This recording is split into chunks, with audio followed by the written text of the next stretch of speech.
A single player, 5 teenage character, side-scrolling adventure without any real difficulty might not sound like much up front, but what Night School Studio did in January of 2016 with Oxenfree is deliver one of my top 5 indie game experiences to date. What's going on, everyone? Teddy here, and this is my late to the party first playthrough 2019 review of Oxenfree. Alex, you can bum one off me if you're empty. Oh, no thanks. I don't smoke. The last time I had one, it didn't go well. Yeah, no, I didn't know what coughing with your whole body meant until I saw you dry heaving. As always, if you enjoy the video, a like is appreciated.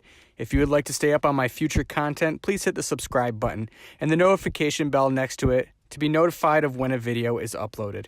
And finally, I plan on a continuous stream of indie game reviews and gameplay moving forward. I'd love for you to leave a comment below on your top 5 indie games. Do you agree with how high I have Oxenfree on my list? Or maybe I'm missing some games. Are there any that you would like me to dive into in the future? Just let me know. With that out of the way, let's dive in. Oxenfree starts us on a boat to an atmospheric small vacation town. 3 teenagers on a boat arrive with plans of a weekend of drinking and some possible last hurrahs. Initially, my thoughts were of a love story weaved into a basic mystery, one we've all seen before, you know, the basic story. 2 boys fighting over the main character, some mystery arises, but it all seems to circle back around. What we got was much different and beautifully scripted. I was happy that I went in blind. So although I'd love for you to hang around, please know that there are some spoilers in here. I might be late to the party, but that means others might be as well. So with that said, here's your warning. I was immediately taken aback in a positive way with how fluid the dialogue and conversations progress between the characters. We are given various options to choose from within a window of time to respond, all of which changes the dialogue, of course, but with it are impressively choreographed responses and transitions between the characters. Too many times in both AAA games and indie games, conversations can feel robotic, stale, or slow. Oxenfree feels almost as smooth, to me at least, as having a real-life conversation.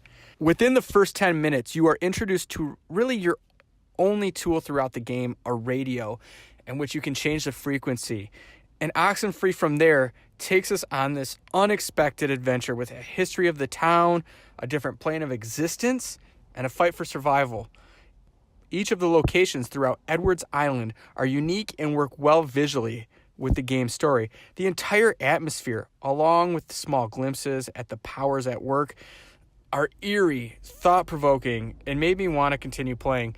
The antagonists in this game catch you off guard and are so refreshing, and they made me jump quite a few times throughout the game. And I go, what the, I was so excited about what I was seeing. It's truly impressive that a company can develop such an in-depth story in such a short amount of time.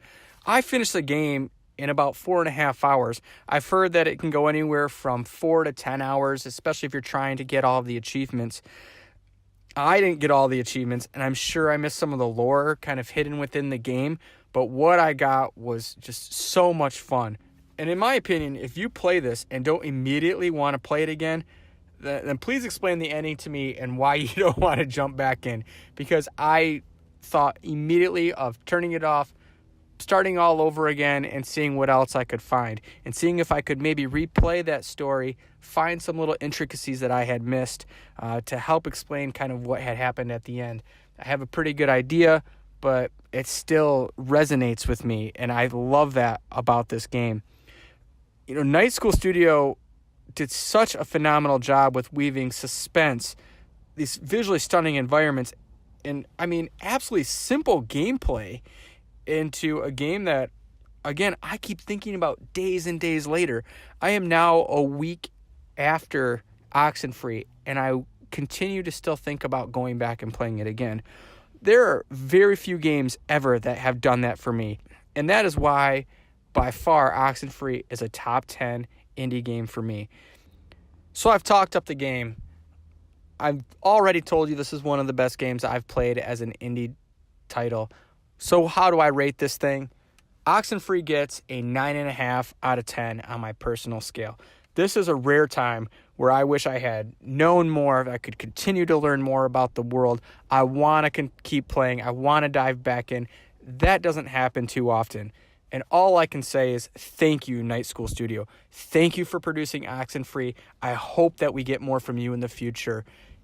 It is something that I think the industry needs. And although that this is a indie game, I realize this is not a AAA game.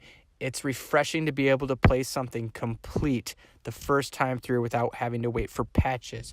Again, I know that the development cycle, the marketing, everything behind it is significantly different, but it is fun and welcoming to have a game like this.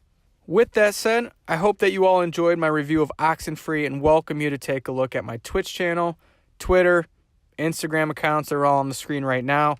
I post quite a bit. I stream 3 to 5 times a week, and we'll continue to focus on indie games from here on out. You might see a couple of AAA games punched in there from time to time, but this has been Teddy, and until next time.